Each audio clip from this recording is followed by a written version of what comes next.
what's up? Welcome back dito sa ating channel, It's Bobs TV.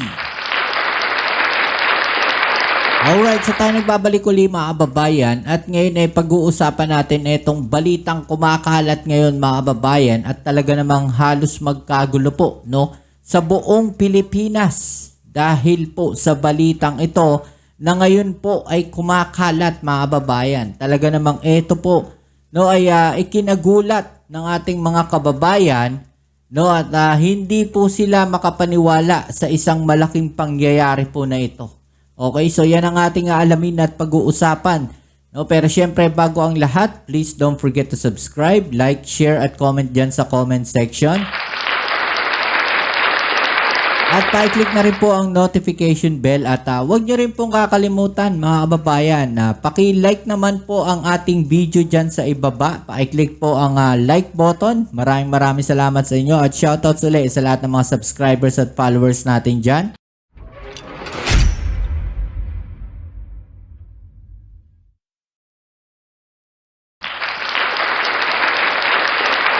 Okay, so eto na mga kababayan, talaga namang nagkakagulo po ngayon ang ating mga kababayan. Hindi lang po sa Luzon, maging sa Visayas at sa Mindanao dahil po sa isang napakalaking pangyayari na ito. Ito pong balita na to mga kababayan ay gumulat po sa ating lahat.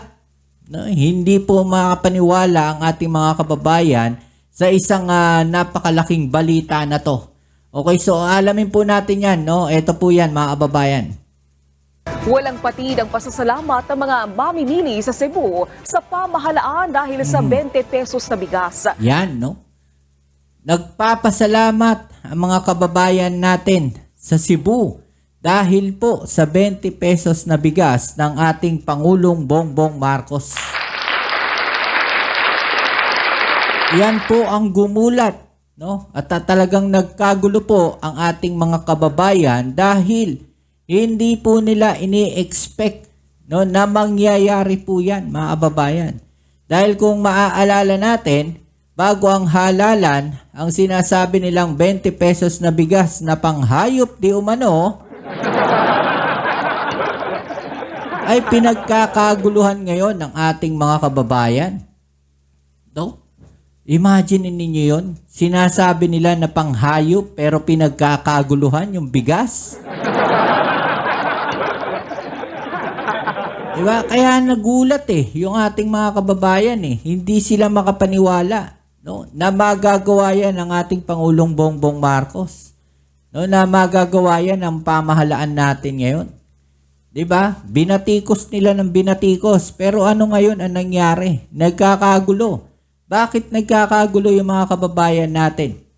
Dahil gusto rin nilang magkaroon sa lugar nila ng Kadiwa store na nagbebenta ng ganyang klaseng bigas dahil bukod nga po sa napakamura ay napakagandang klase pa ng bigas na yan mga kababayan. Okay, so panoorin natin ang balitang ito, ituloy natin. Bukod sa mura, maganda pa ang kalidad ng bigas. Bukod sa mura, magandang klase pa yung bigas. Diba? Sinasabi nila o kabaliktaran po sa sinasabi nila mga kababayan na pangit daw. May nagsasabi pa nga mga kababayan na puro bato raw at maiitim yung bigas. Si Angeli Valiente ng Radyo Pilipinas Cebu para sa Balitang Pambansa. Matapos ang Hatol ng Bayan 2025, nadagdagan pa ang mga lokal na pamahalaan sa lalawigan ng Cebu na nagbebenta ng 20 pesos kada kilo ng bigas. Grabe tignan ninyo mga kababayan, Maraming tao po ang pumipila. Kabaliktaran sa sinasabi nila na pangit daw po yung bigas. Kasi kung pangit yung bigas na yan mga kababayan, baka wala kang makitang taong nakapila dyan. Bakit ganyan lang po karami yung tao na nandiyan dyan? Kasi nga po, piling-pili lang yung mga bumibili. Ibig sabihin, mga kababayan, meron po kasing requirements yan. Diba? Hindi naman siguro lahat sa tao doon mga senior citizen. Baka batikusin pa rin yan. Diba? Wala naman kasing gagawing maayos ang gobyerno para sa kabilang parlor. Lahat sa kanila mali. Lahat sila may makikita silang mali po diyan. Dito sa Toledo City Sports Complex, maaga pa lang ay dagsa na ang mga residente na naghihintay para makabili ng murang bigas. 'Di ba? Ayan, ang dami Mapila pa sila pinipilahan po mga babayan yung bigas ng ating Pangulong Bongbong Marcos. Isa na rito ang 83 anyos na si Lola Natividad na lubos ang pasasalamat sa pamahalaan. Maura man pagkaon po sa Okay, ano sabi po dito mga babayan, okay naman. Pareho lang naman ang kinain namin dati. Wala namang amoy. Nagustuhan naman namin. No? Magandang klase ibig sabihin yung bigas. Diba? So, sino ngayon, mga babayan, ang namumuliti ka, at sino ngayon, ang naninira sa ating pamahalaan, sa gobyerno, sa mga proyekto ng ating Pangulong Bongbong Marcos. Kayo na magsalita dyan sa baba. Diba? Napakagaling po ng ating Pangulong Bongbong Marcos at ito po ay tinupad niya. Yung kanyang sinabi na ibababa ang presyo ng bigas sa 20 pesos per kilo na makakapagpamili po yung ating mga kababayan. may baho. Now yun na sa dinyo. Pasalamat ko nga na iba yung bugat kaya aron ginhawa ang mga Nagpapasalamat ako na mayroong 20 pesos na bigas para makabili ang katulad naming mga mahihirap. Yes namang pobre. Si Ate Charity naman na 4-piece beneficiary na nawagan kay Pangulong Ferdinand Marcos Jr. na gawing araw-araw ang bentahan ng 20 pesos na bigas para makatipid sa gastusin. Sobrang laking tulong po ito, ma'am. Maraming salamat po tayo PBBM po, ma'am. Sana po ma'am, araw-arawin niya po yung makabili po kami yung mga mahihirap. At dahil karamihan sa mga bumibili ay senior citizens, may paalala ang mga LGU. Yung mga senior citizens, kailangan po magdala sila ng company nila para kasi maglalain kasi yung mga magpa-purchase. So they need to have their own or relative na mag-accompany nila dito. Mula sa Yan, diba? Mga babayan, no? Grabe. Diba? Pinagkakaguluhan yan ngayon sa buong Pilipinas. No, yan pong 20 pesos na bigas ng ating Pangulong Bongbong Marcos. At dahil po dyan, mga babayan, may mas magandang plano pa po ang ating gobyerno, no? Para maituloy po yan, mga kababayan. Ito po. Tinagsa ng mga mamimili ang kadiwa ng Pangulo Kiosk sa Kamuning Public Market sa Quezon City na nagbebenta ng 20 pesos per kilo ng bigas. Diyan po yan, mga kababayan, sa may bandang Cubao, no? Yung Kamuning Public Market. I think ito yung kung di ako nagkakamali, ito yung Along EDSA. Sorry correct me if I'm wrong. Ilan sa kanila natuwa at nakabili sila ng murang bigas. Diba? Natuwa sila, mga kababayan. Nakabili ng murang bigas. Diba? Imagine ninyo yon. Kung hindi po magandang klase yung bigas na yan, hindi po matutuwa yung mga yan. No? Kung yung bigas po na yan na sinasabi nila ay panghayop po, ano pang gagawin ng mga tao dyan? Hindi sila magkakagulo, hindi nila hahanap-hanapin yung bigas na yan kung hindi po totoo, no, yung sinasabi ng ating Pangulong Bongbong Marcos. Sigurado may makikita at makikita at masisilip na naman yun sa kabilang parlor dyan. Naghahanap lang sila, mga kababayan, no, nang maisisilip sa ating gobyerno at sa ating Pangulong Bongbong Marcos bago aatake ang mga yan. Tinagsa ng mga mamimili ang kadiwa ng Pangulo Kiosk sa Kamuning Public Market sa Quezon City na nagbebenta ng 20 pesos per kilo ng bigas. Ang ilan sa kanila natuwa at nakabili sila ng murang bigas. Si Vel Custodio ng PTV sa Balitang Pambansa. Isang salo-salo ang inihanda ng Department of Agriculture sa formal na paglulunsad ng 20 bigas meron na program sa Metro Manila at sa mga karatig lugar. Ayon kay Aling Elenita, hindi na niya kailangan pang ihalo ang premium rice sa NFA rice. Ay, wala pong amoy, pero yung lasa, masarap po, taga malamuyot sa aming Ilocano, yung malambot. Uy, malambot. Malaking tulong aniya para sa katulad niya senior citizen ang murang bigas. Mahalagang mahalaga para sa akin kasi wala naman po akong trabaho. Napakaswerte po namin ngayon at kami may tigba 20 pesos na nabigas. Diba? Napakaswerte nila, mga kababayan, no? At napakaswerte nyo rin dahil meron tayong Pangulong Bongbong Marcos, no, na tinupad yung kanyang sinabi, no? Hindi po kagaya dati. Na ibababa daw yung bigas sa 7 pesos pero hindi naman nila nagawa kahit yung NFA.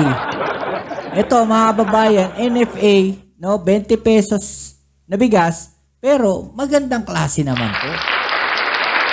Yan eh. Malaking tipid po ito kasi ang binibili ko po talaga yung 45. Marami pong nagpapasalamat sa naisip nyo na maipatupad ang 20 pesos sa 1 kilo. 70 sako ng bigas ang inihanda ng DA para sa formal na paglunsad ng naturang programa. Walang humpay ang pagtatakal ng 20 pesos kada kilo na bigas dito sa Kadiwa Center sa Bureau of Animal Industry dahil sa dami ng tumatangkilik sa 20 bigas meron na program. 248,000 bags ang stocks ng NFA rice sa Metro Manila na nakalaan para sa programa. 32 na Kadiwa sites ang nagbebenta ng 20 pesos sa bigas sa Metro Manila at sa mga karatig lalawigan. Habang 35,000 sacks ang dineliver sa Cebu. May mga orders na natanggap ang ahensya mula sa ibang lalawigan sa Visayas para sa 20 bigas meron na program. Target ng DA na palawakin pa ang pagbebenta ng 20 pesos kada kilo na bigas sa 50 hanggang 55 Kadiwa sites sa Hunyo, alinsunod sa Grabe. bili ni Pangulong Ferdinand R. Marcos Jr. So, ibig sabihin, mga kababayan, ay mas palalawigin pa at mas marami pang mga kababayan natin, no, ang makakabili ng ganitong klaseng bigas. Ngayong buwan ng Mayo ang Phase 1 ng programa, habang sa July naman ang Phase 2 para sa expansion of areas kasamang ilang rehiyon sa Mindanao. Ang utos ni Presidente ay palawakin na rin to hanggang Mindanao for this year at maybe some parts of Visayas and Luzon. Pinipili namin ngayon kung ano yung mga lugar based on yung poverty incidence, yung pinakamatataas. Target namang masimula ng Phase 3 sa September. Nakikipag-ugnayan na ang DA sa tupad program ng Department of Labor and Employment para sa additional manpower upang matugunan ang inaasahang mataas na demand sa pagpapalawak ng programa. Maaari mag-avail ang hanggang 30 kilong bigas kada buwan ang mga miyembro ng vulnerable sectors, kabilang ang benepisyaryo na 4Ps, senior citizens, may kapansanan at solo parent ang 20 pesos na bigas. Tiniyak naman ng Imagine ninyo yun, mga kababayan, no? 30 kilos per month. No? Kung 20 pesos yan, 600 pesos lang, mga kababayan, no? Para sa isang buwan. No? Napakalaking katipiran na po niyan, mga kababayan. Kesa naman po, bibili tayo ng tag 35, tag 40 pesos, tag 50 pesos. Mga kababayan, ito po ay halos kalahati po, no, ng kanilang magagastos para sa pagbili lamang ng bigas. Diba? Napakalaking ginhawa at tulong po nito para sa ating mga kababayan ang proyektong ginawa po ng ating Pangulong Bongbong Marcos. Diba? Imagine ninyo yun, na binabatikos nila yan, sinisiraan nila yan, di ba, yung proyekto na yan. Pero, kagaya nga na sinasabi natin, no, bakit hindi natin antayin muna yung resulta, no, ng ginagawa ng ating Pangulong Bongbong Marcos bago sila mag-react ng ganon.